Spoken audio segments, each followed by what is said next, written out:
A building is on fire. Flames have already taken the second floor. And pulling up outside is a vehicle that, from the curb, looks like it carries hoses and ladders. It carries a lot more than that. Most people have seen a fire truck hundreds of times, parked outside a station, rolling through a neighborhood, lights going. And most people assume they understand what it is: a big red truck with water in it. What's actually built into that machine would stop you cold if you saw the full inventory laid out on the ground. We're going to walk through every hidden system on a modern fire truck, in the order a crew actually uses them, from the moment the call comes in to the moment the fire is out. By the end of this, that red truck parked outside your local station is going to look like an entirely different machine. The outside tells you almost nothing. The compartments running along the sides of a full-size pumper truck are not a toolbox. They are a precision-organized emergency response system, engineered to be accessed by someone wearing thick, insulated gloves, in total darkness, with adrenaline running, in under 10 seconds. Every single piece of equipment has a fixed, designated location. Not because firefighters are tidy, because in a structure fire, reaching into the wrong compartment for 3 extra seconds can mean the difference between a rescue and a recovery. The ladders on the outside are the obvious part. Ground ladders ranging from 10-foot attic ladders all the way up to 35-foot extension ladders, each rated to hold the weight of a firefighter in full gear plus the person they're carrying out. But the ladders are just the frame of the picture. What's inside the compartments is where it gets strange. Hydraulic rescue tools, the kind that cut through the door pillar of a car like a tin can. Portable generators capable of lighting up a full construction site. Water rescue throwbacks. Thermal imaging cameras. Forcible entry tools including axes, halogen bars, and powered rotary saws. Medical equipment including defibrillators and advanced airway kits. On a modern pumper truck, you can perform a car extrication, restart a heart, cut through a steel door, and light up a collapsed building, all from equipment carried in the same vehicle. That's not a truck. That's a mobile emergency room with a ladder bolted on top. Now let's talk about the water, because this is where the first number hits you. The onboard water tank on a standard pumper truck holds between 500 and 1,000 gallons.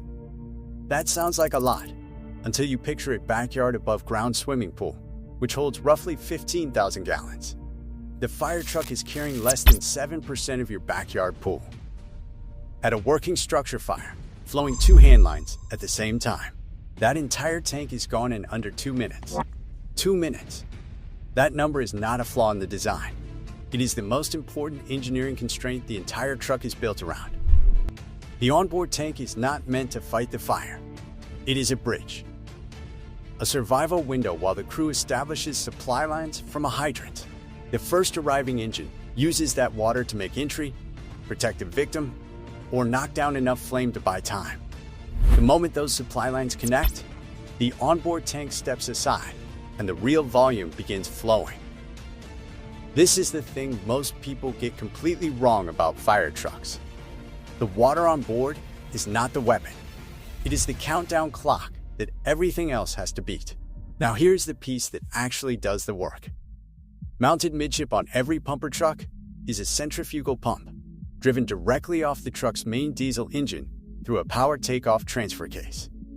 A standard fire pump flows 1,000 to 2,000 gallons per minute at 150 pounds per square inch of pressure. Your garden hose moves about 5 gallons per minute at 60 pounds per square inch. A fire truck's pump is pushing water at roughly 300 times the volume of a garden hose at more than twice the pressure. The nozzle at the end of a charged 2.5-inch handline is not carrying water. It is carrying a hydraulic hammer. Firefighters trained specifically to handle the reaction force. A fully charged large diameter line at full pressure can knock an untrained person completely off their feet. The pump operator's job during a working fire is one of the most technically demanding roles on the entire scene.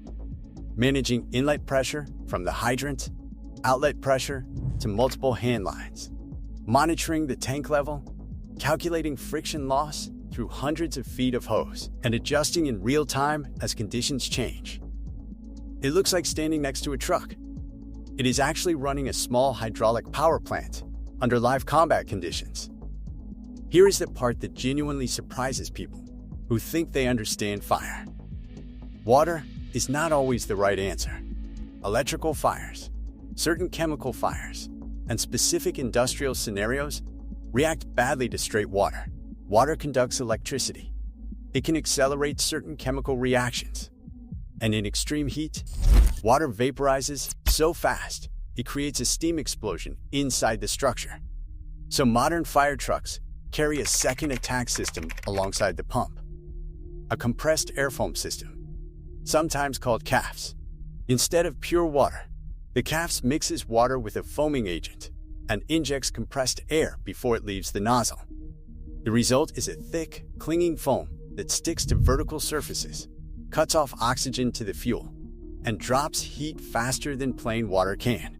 For a structure fire in a wood frame house, a compressed air foam attack can be dramatically more effective than a straight water stream while using a fraction of the water volume. One truck, two completely different attack options. The crew decides in real time based on what they're walking into. But we haven't even gotten to the air. Every firefighter entering a burning structure wears a self-contained breathing apparatus, an SCBA, a high-pressure cylinder of breathable air strapped to their back, connected to a full face mask. Standard cylinders carry between 30 and 60 minutes of air, depending on size and how hard the firefighter is working. Here is the problem. A working fire can run 2, 3, sometimes 4 hours or longer. Firefighters rotate in and out continuously, and when they come out, their cylinders need refilling. A modern fire truck carries a cascade system, a bank of large, high-pressure air storage cylinders, sometimes charged to 4,500 pounds per square inch, stored in a dedicated compartment and connected to a fill station mounted on the outside of the truck. A depleted CB cylinder can be refilled on scene in under 3 minutes. Without that system, every firefighter who runs out of air has to leave the scene entirely, return to the station, refill, and come back. In a large structure fire, that is not a logistics inconvenience. That is a complete collapse of the personnel rotation. The cascade system means the air supply for the entire crew is parked right there at the curb, ready to go. Then there is the generator. A large fire scene at night. Looks like a construction site that appeared out of nowhere. Floodlights on stands, lighting every approach. High-powered fans pushing fresh air into the structure to clear smoke. Power tools running continuously. Equipment charging at the rig. All of it powered by a generator mounted directly on the truck, typically producing between 5 and 15 kilowatts continuously, driven off the same diesel engine running everything else. One engine. Driving the pump, powering the generator, moving the truck, and in some configurations running the compressed air system, all at the same time. A fire truck's powertrain is not just a motor.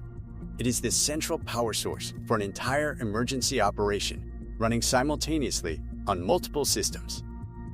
And finally, the eyes. A thermal imaging camera is now standard equipment on virtually every frontline fire truck in the United States. The handheld version is roughly the size and shape of a power drill, with a screen where the chuck would be.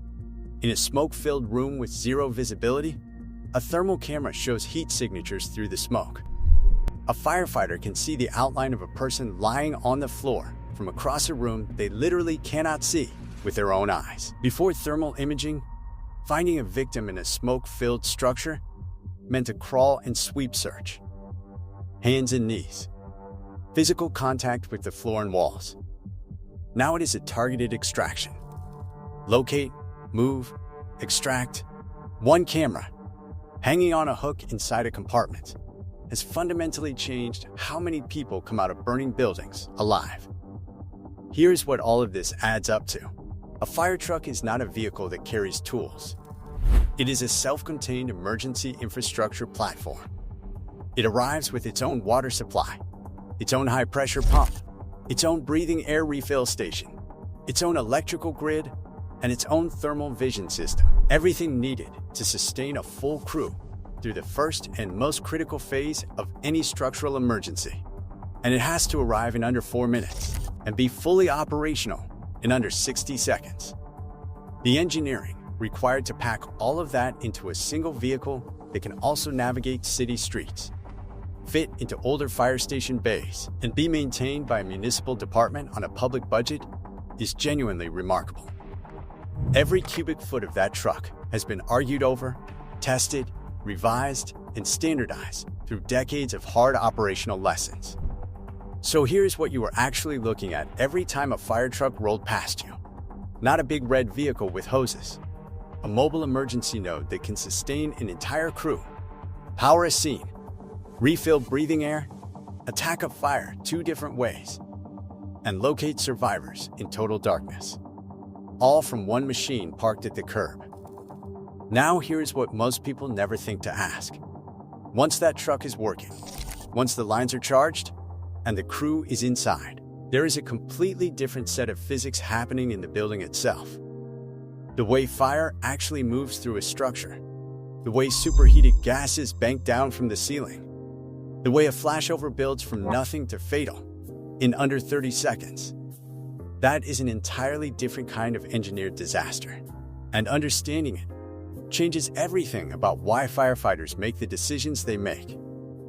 If taking apart the hidden systems inside the machines and infrastructure around you is what you are here for,